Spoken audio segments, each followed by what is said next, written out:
Hello students, આપણે previous યરના ક્વેશ્ચનમાં મિત્રો NEET અને એઆઈપીએમટીમાં 2013થી લઈને 2016 સુધીના ફેઝ 2 સુધીના કરંટ ઇલેક્ટ્રિસિટીમાં ક્વેશ્ચન આપણે જોયા હતા આગળના લેક્ચરમાં. આ પ્રીવિયસ યર ક્વેશ્ચનનો આપણો બીજો લેક્ચર છે મિત્રો, અને જેમાં એઆઈપીએમટી નીટના પ્રશ્ન આપણે જે કવર કરીએ છીએ એમાં આજના લેક્ચરમાં આપણે 2017થી લઈ અને લાસ્ટ એક્ઝામ 2020 સુધીમાં કેવા કેવા પ્રકારના ક્વેશ્ચન પૂછાણા છે એ આપણે ડિસ્કસ કરશું. અને મને લાગે છે કે જે લાસ્ટ એક્ઝામમાં જેટલા ક્વેશ્ચન પૂછાણા છે ને એ લગભગ એકદમ ઇઝી ગોઈંગ છે, રાઈટ. તો આપણે અહીંયા પહેલો ક્વેશ્ચન લઈએ મિત્રો. નીટ 2017માં પૂછાયેલો ક્વેશ્ચન છે. નીટ 2017માં the resistance of a wire R ohm if is melted and stretched to n times its original length, its a new resistance will be. એટલે એમ કે છે કે કોઈ આર ઓહમનો રેઝિસ્ટન્સ ધરાવતો કોઈ તાર છે એને ગરમ કરી અને સ્ટ્રેચ કરવામાં આવે અને n ગણી એની લંબાઈ કરી દેવામાં આવે તો પછી નવો રેઝિસ્ટન્સ કેટલો થશે.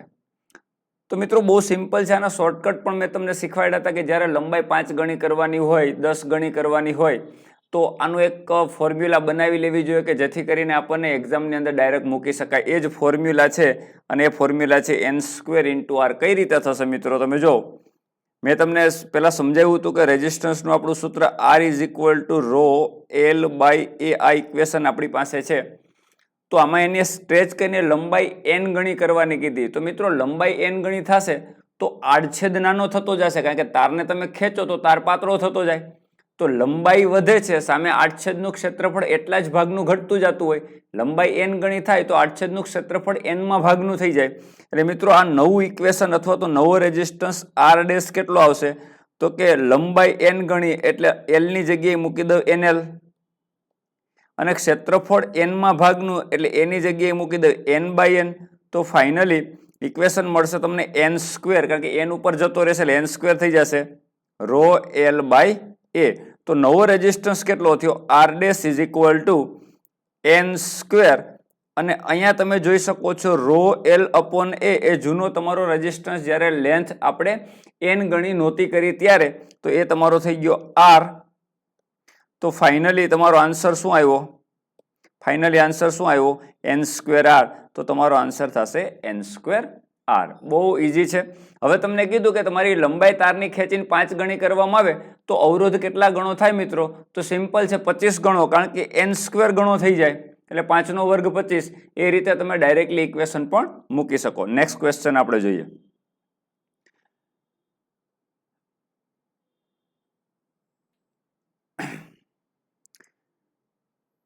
દોસ્તો નીટ 2017માં આ ચેપ્ટરમાંથી બીજો ક્વેશ્ચન પૂછાણો. કરંટ ઇલેક્ટ્રિસિટીમાંથી લગભગ 2 ક્વેશ્ચન પૂછાયેલા છે કોઈને કોઈ એક્ઝામમાં, તો ધ્યાન રાખવાનું આપણું ચેપ્ટર વેઇટેજ વાળું થાય. A potentiometer is an accurate and versatile device to make a electrical measurement to EMF because the method of involves. એટલે એમ કે છે કે પોટેન્શિયોમીટરની મદદથી EMF માપવા માટે એક્યુરેટ વેલ્યુ મળે છે. એનું રીઝન આપણે એમાં કઈ મેથડનો યુઝ કરીએ છીએ? તો પોટેન્શિયોમીટરમાં યાદ કરો, આપણે પોટેન્શિયોમીટરને વિસ્ટન બ્રિજની જેમ બેલેન્સ કરવાનો પ્રયત્ન કરીએ, એટલે કે ગેલ્વેનોમીટર શૂન્ય આવર્તન બતાવે ત્યારે આપણે બધા રીડિંગ લઈએ અને એનું ઇક્વેશન મૂકીએ, જે આપણે થિયરીની અંદર આખી વસ્તુ ભણી ગયા છીએ. તો મિત્રો અહીંયા તમારું પોટેન્શિયલ ગ્રેડિયન્ટનો ઉપયોગ કરીએ તો કે ના, condition of no current flow through the galvanometer. હા, ગેલ્વેનોમીટરમાંથી જ્યારે કોઈ કરંટ પસાર નથી થતો એ સમયે એ રીડિંગ લઈ અને આપણે ઇક્વેશન મૂકીએ છીએ. આખું થિયરીની અંદર પોટેન્શિયોમીટરમાં ભણી ગયા છે એટલે જ્ઞાન આધારિત પ્રશ્ન કહેવામાં કેલ્ક્યુલેશન નથી. એનો આન્સર આવશે બી. મિત્રો નેક્સ્ટ ક્વેશ્ચન આપણે જોઈએ. તો અહીં કીધું છે કે કાર્બન રેઝિસ્ટન્સ ઓફ 47 ± 4.7 રેઝિસ્ટન્સ છે, એટલા કિલો ઓહમ છે. કિલો ઓહમ છે, ધ્યાન રાખજો.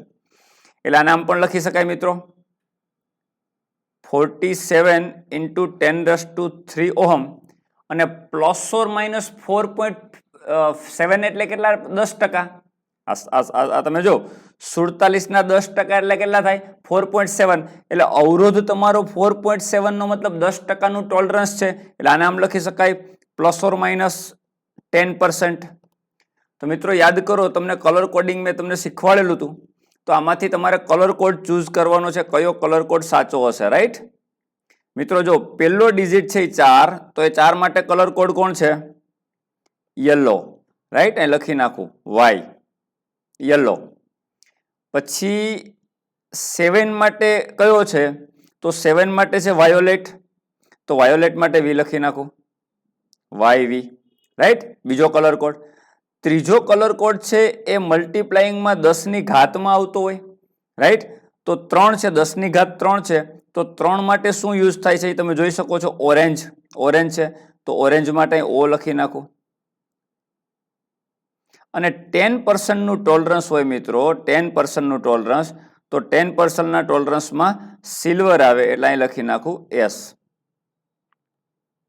હવે આપણે આપણા ઓપ્શન સાથે મેચ કરીએ. યલો, વાયોલેટ, ઓરેન્જ અને સિલ્વર. યલો, વાયોલેટ, ઓરેન્જ અને સિલ્વર. તમારું જો યલો, વાયોલેટ, ઓરેન્જ અને સિલ્વર આ રીતે કલર કોડિંગ હોય તો આનો આન્સર પણ શું થશે? બી, બોમ્બે થશે. તો બહુ સિમ્પલ ક્વેશ્ચન છે, આમાં કંઈ બહુ મૂંઝાવાની જરૂર નથી. કલર કોડિંગ વાળા પ્રશ્ન પૂછે, થોડુંક કંઈક ચેન્જીસ કર્યું હોય, કંઈક પર્સન્ટેજને બદલે કેવી રીતે આપ્યું તમે જો, પર્સન્ટેજને બદલે એને શું કરી નાખું કે રેઝિસ્ટન્સ 4.7 જેટલો પ્લસ ઓર માઇનસ છે, એનો મતલબ 10% થાય. તો એ જ વસ્તુ અહીં પર્સન્ટેજની વેલ્યુ બદલાવે તો આપણે પર્સન્ટેજમાં કન્વર્ટ કરી નાખવાનું. પછી કિલો ઓહમ હતું તો આપણે ઓહમમાં કન્વર્ટ કર્યું તો ઓટોમેટિક આપણને ખ્યાલ આવી ગયો કે 10⁻³ મલ્ટીપ્લાયમાં આવશે એટલે અહીંયા 3 જે છે કલર કોડ થશે, રાઈટ. 3 માટે કલર કોડ થશે. તો આ રીતે ધ્યાન રાખવાનું. નેક્સ્ટ જોઈએ આપણે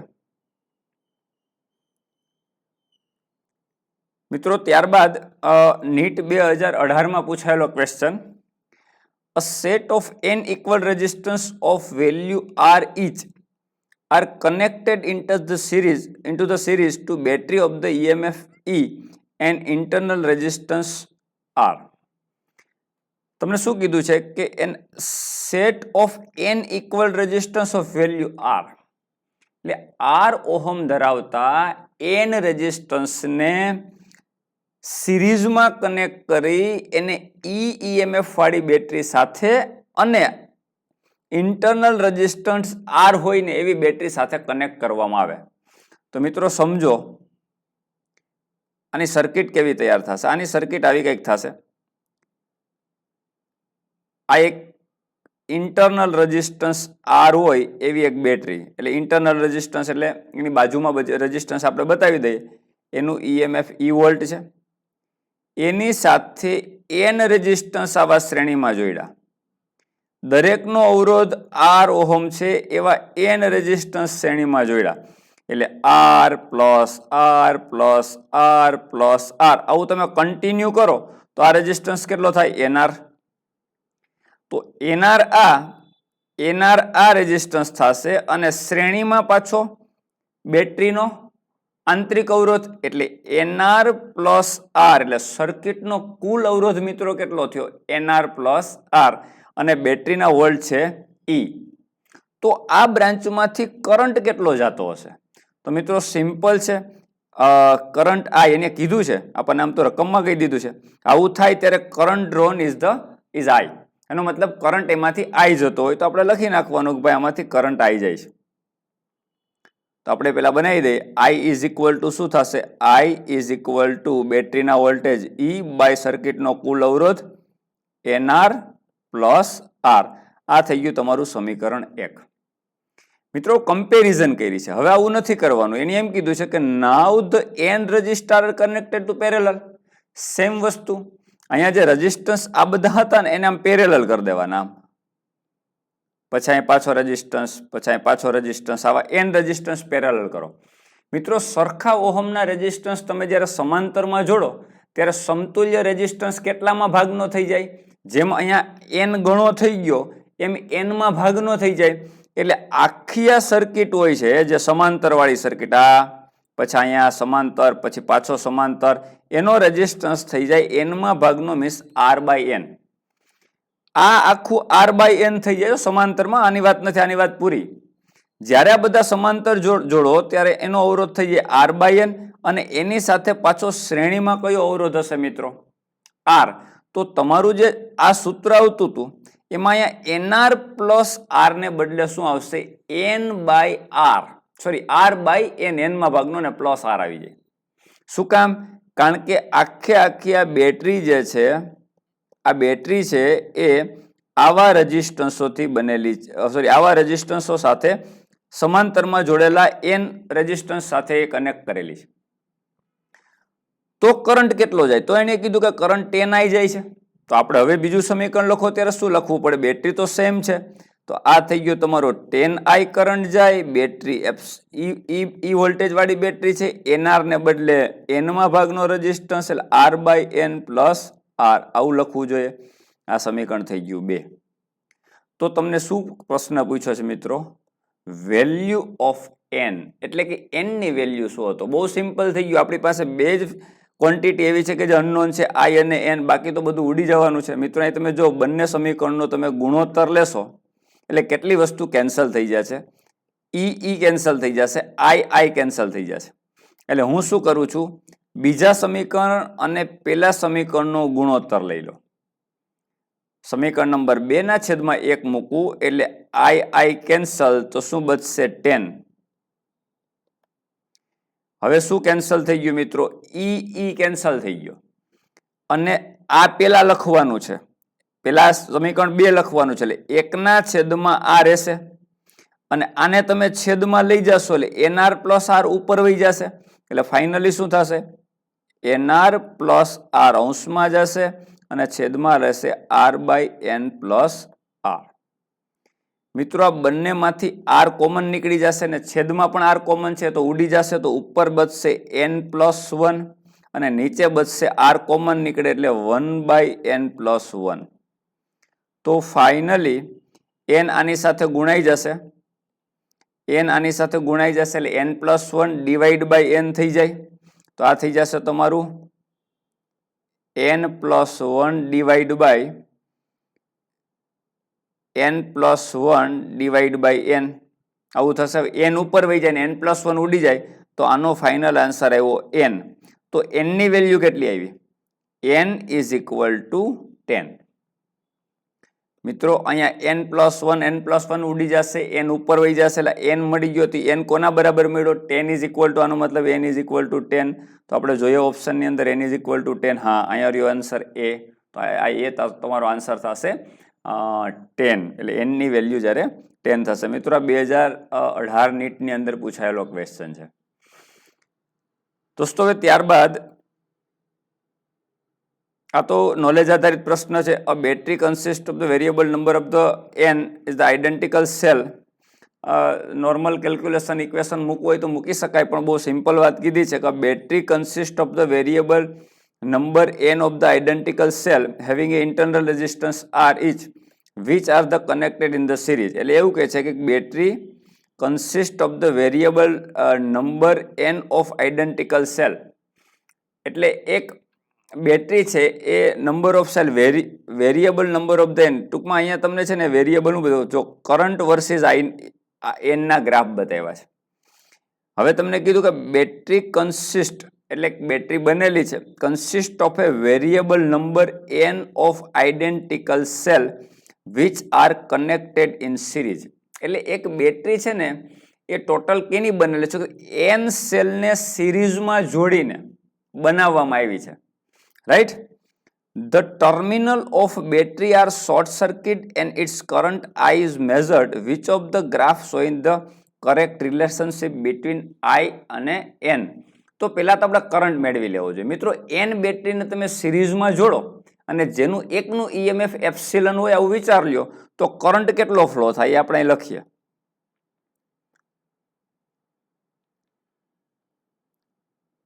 I is equal to n epsilon અને બધાના રેઝિસ્ટન્સ કેટલા છે મિત્રો? R. એવી n બેટરી હોય શ્રેણીમાં તો રેઝિસ્ટન્સ ટોટલ કેટલો થાય? NR. તો આ થઈ ગયો તમારું NR. તો મિત્રો અહીંયા તમારું n કેન્સલ થઈ જાય તો ફાઇનલ આન્સર શું આવ્યો? Epsilon by R. એટલે કહેવા એ માગે છે કે કરંટ છે એ એપ્સિલન બાય R આવ્યો. તો કરંટ કોની ઉપર ડિપેન્ડ નથી? n ઉપર ડિપેન્ડ નથી. n બદલવાથી કરંટ બદલાતો નથી. અથવા તો અહીંયા તમને એવું કીધું કે I છે કોનાથી સ્વતંત્ર છે? n થી સ્વતંત્ર છે. તો તમારે એવો ગ્રાફ ચૂઝ કરવો જોઈએ કે જે n બદલવાથી I બદલાતો ના હોય. તો મિત્રો અહીં n ની વેલ્યુ બદલાય, ચલો n બદલાય જો n અહીંયા 1 2 3 કંઈ પણ મૂકશો તો તમારી આઈની વેલ્યુ સેમ જ રહે, એટલે તમારો એક્સ અક્ષને સમાંતર ગ્રાફ આ ફાઇનલ આવે. બાકીના બધામાં આઈ એન સાથે બદલાય છે. તમારો આઈ એ એન થી સ્વતંત્ર એક જ ગ્રાફ બતાવે એટલે તમારો ફાઇનલ આન્સર આવશે એ. ક્લિયર દોસ્તો? હવે નેક્સ્ટ ક્વેશ્ચન જોઈએ આપણે. મિત્રો ત્યારબાદ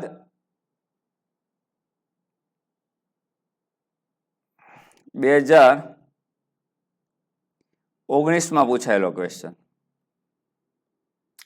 નીટ 2019માં પૂછાયેલો question, which of the following acts as circuit protection device. મિત્રો આ તો જ્ઞાન આધારિત પ્રશ્ન છે. આપણા ઘરની સર્કિટને પ્રોટેક્ટ કરવા માટે આપણે સિરીઝમાં બધા આપણા જે ઘરના કમ્પોનન્ટ પેરેલલ હોય પણ એની શ્રેણીમાં આપણે એક ફ્યુઝ જોડીએ, જે પતલો એક તાર હોય ધાતુનો.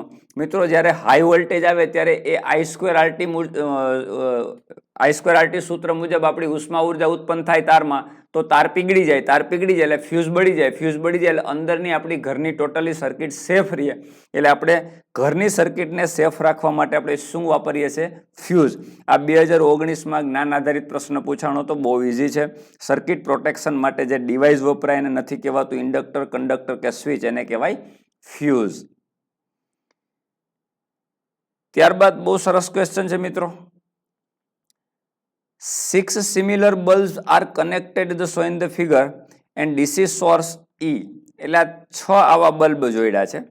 હવે તમારી સર્કિટ કમ્પ્લીટ કરો ને તો આ ત્રણેય તમે જો, આ 1, 2 અને 3 આ ત્રણેય સમાંતર થઈ જાય, કારણ કે એનો એક કોમન પોઈન્ટ આ કહેવાય અને એક કોમન પોઈન્ટ આ કહેવાય.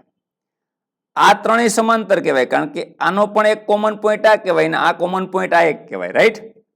તો આ ત્રણ સમાંતર, આ ત્રણ સમાંતર અને આ બંને પાછા એકબીજાને શ્રેણીમાં. એટલે આપણે કેવું કરીએ, આને તમે વ્યવસ્થિત રીતે પ્રોપરલી સર્કિટ બનાવો તો એ કેવી ડિવાઇસ છે? જો આ 3 બલ્બ સમાંતર એટલે ત્રણેયના કંઈક રેઝિસ્ટન્સ છે, આ ત્રણેય એકબીજાને સમાંતર છે. રેડી? પછી એની સાથે પાછા આ 3 બલ્બ સમાંતર પણ આ બંને એકબીજાને શ્રેણીમાં છે. એટલે ફરી એક વખત આપણે 3 રેઝિસ્ટન્સ આમ બતાવી શકીએ.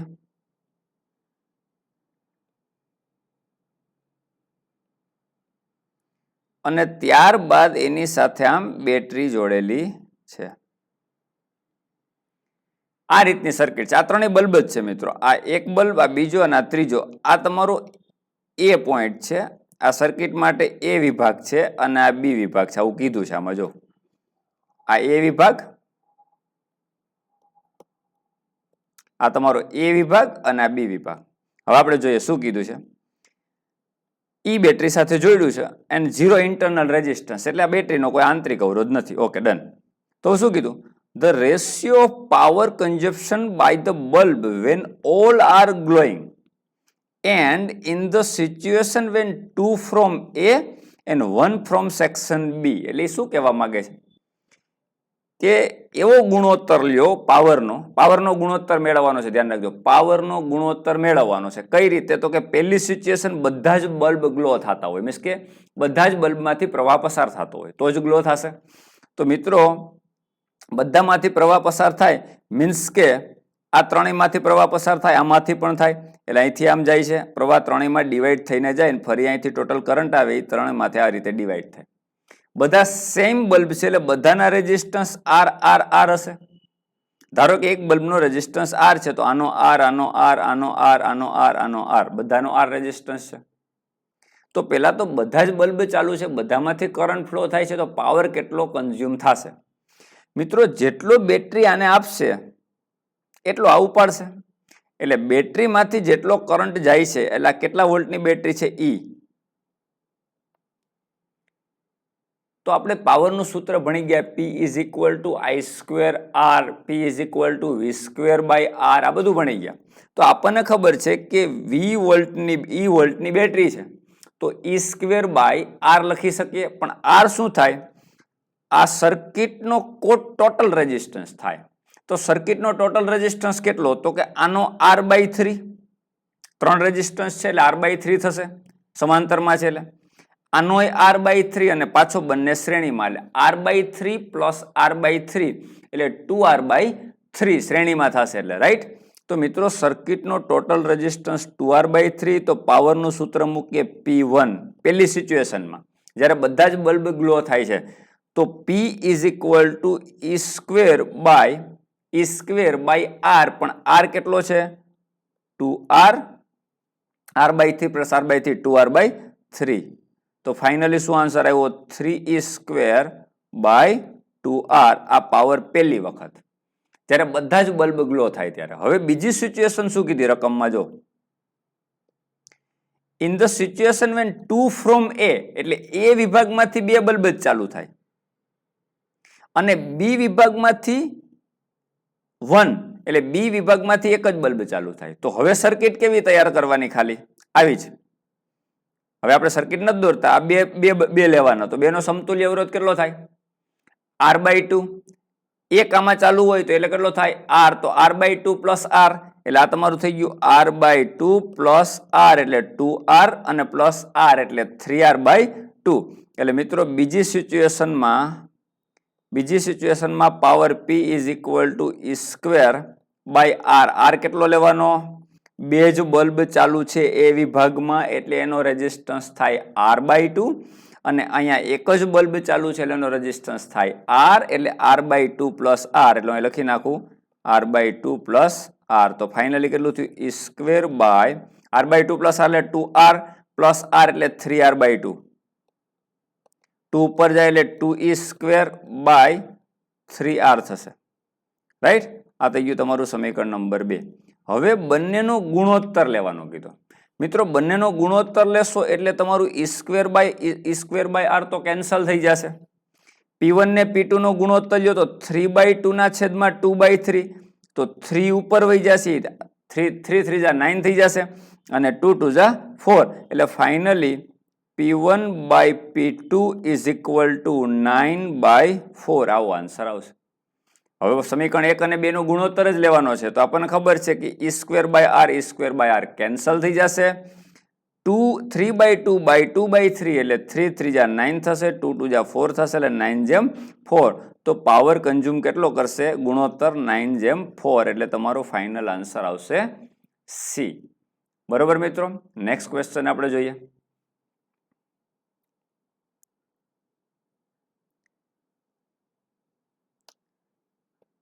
મિત્રો 2020 નીટમાં પૂછાયેલો ક્વેશ્ચન બહુ જ સિમ્પલ એક ફોર્મ્યુલા ઉપર છે.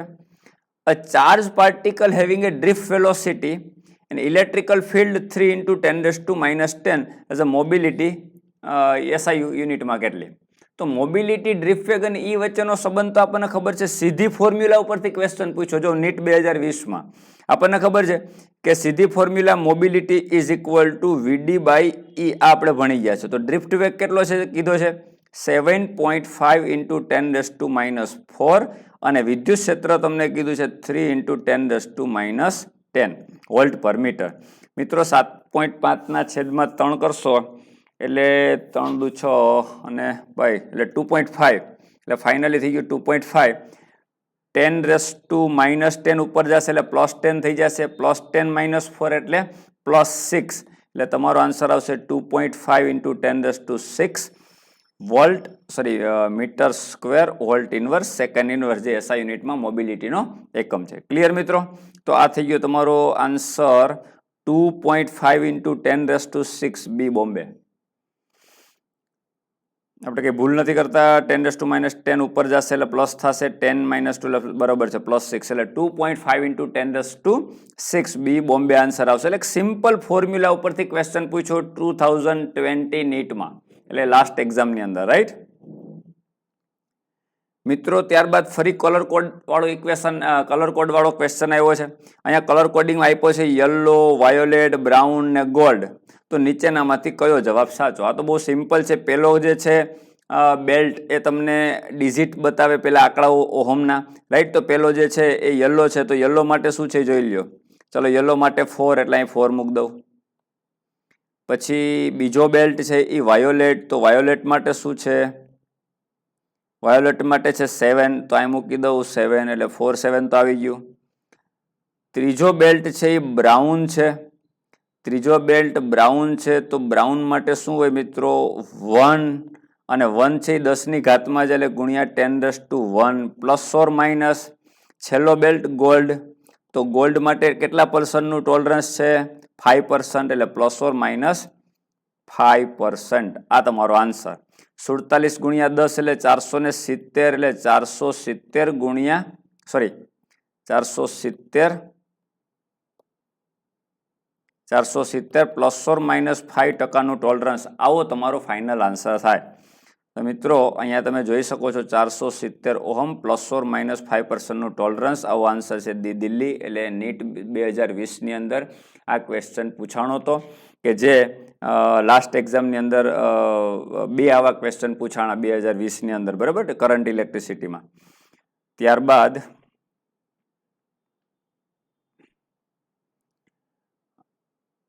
આ પણ 2020ની અંદર પૂછાયેલો ક્વેશ્ચન મિત્રો. ત્રીજો ક્વેશ્ચન પૂછાણો છે. Which of the following present the variation resistivity versus temperature. અવરોધકતા વિરુદ્ધ તાપમાનનો ગ્રાફ કયો સાચો? આ તો જ્ઞાન આધારિત પ્રશ્ન છે. એ આન્સર તો તમારો સી આવશે, બાકીના બધા ખોટા છે. આ તો આપણી એનસીઆરટીની અંદર જ આપેલો છે કે અવરોધકતા તાપમાન સાથે વાહક પદાર્થ માટે. જો એને કેના માટે કીધું છે? Which of the following graph present the variation rho versus T temperature for copper. Copper means કે વાહક છે, તો વાહક માટે તાપમાન સાથે અવરોધકતા છે વધે છે અને આ ગ્રાફ પ્રમાણે વધે છે. તો જ્ઞાન આધારિત પ્રશ્ન છે, એટલે આ તમારો આન્સર આવશે સી. એટલે એમાં કંઈ વધારે કંઈ ડિસ્કસ કરવાની જરૂર નથી મિત્રો. ત્યારબાદ the solid which of the negative temperature coefficient છે. આ પણ જ્ઞાન આધારિત પ્રશ્ન છે. કેનો તાપમાન ગુણાંક નેગેટિવ હોય? તાપમાન સાથે અવરોધકતા જેની ઘટતી હોય એનો તાપમાન ગુણાંક છે નેગેટિવ હોય મિત્રો. અને એ આપણને ખબર છે સેમિકન્ડક્ટર માટે હોય અને ઇન્સ્યુલેટર માટે હોય. તો મિત્રો એનો આન્સર આવે ડી દિલ્હી. એ પણ જ્ઞાન આધારિત પ્રશ્ન છે, એટલે એમાં કંઈ વધારે ડિસ્કસ કરવાની જરૂર નથી. ઇન્સ્યુલેટર અને સેમિકન્ડક્ટરની અંદર તાપમાન સાથે અવરોધકતા ઘટતી હોય એટલે એનો કોએફિશિયન્ટ ટેમ્પરેચર કોએફિશિયન્ટ નેગેટિવ હોય. એટલે આ તમારો આન્સર આવશે ડી દિલ્હી. ક્લિયર મિત્રો? તો 2020 સુધીના પ્રશ્ન કમ્પ્લીટ કવર થઈ ગયા છે. તો આજના લેક્ચરમાં મિત્રો અહીંયા સુધી રાખશું. નેક્સ્ટ લેક્ચરમાં આપણે કન્ટિન્યુ કરશું. તો આ જ રીતે હું તમારા પ્રીવિયસ યરમાં પૂછાયેલા ક્વેશ્ચન મૂકતો જઈશ ચેપ્ટર વાઇઝ. તો જો તમારે પ્રીવિયસ યરના ક્વેશ્ચન કમ્પ્લીટ કરવા હોય તો મારી સાથે જોડાયેલા જ રહેજો મિત્રો. હું તમને કન્ટિન્યુ જીમેનના ક્વેશ્ચન, નીટના એઆઈપીએમટીના ક્વેશ્ચન કન્ટિન્યુ કરાવવાનો છું. તો કરંટ ઇલેક્ટ્રિસિટીમાં આ વિભાગ આપણો પૂરો થાય ત્યારબાદ આપણે નેક્સ્ટ ચેપ્ટરની અંદર પ્રીવિયસ યરના ક્વેશ્ચન જોઈશું. Have a good day.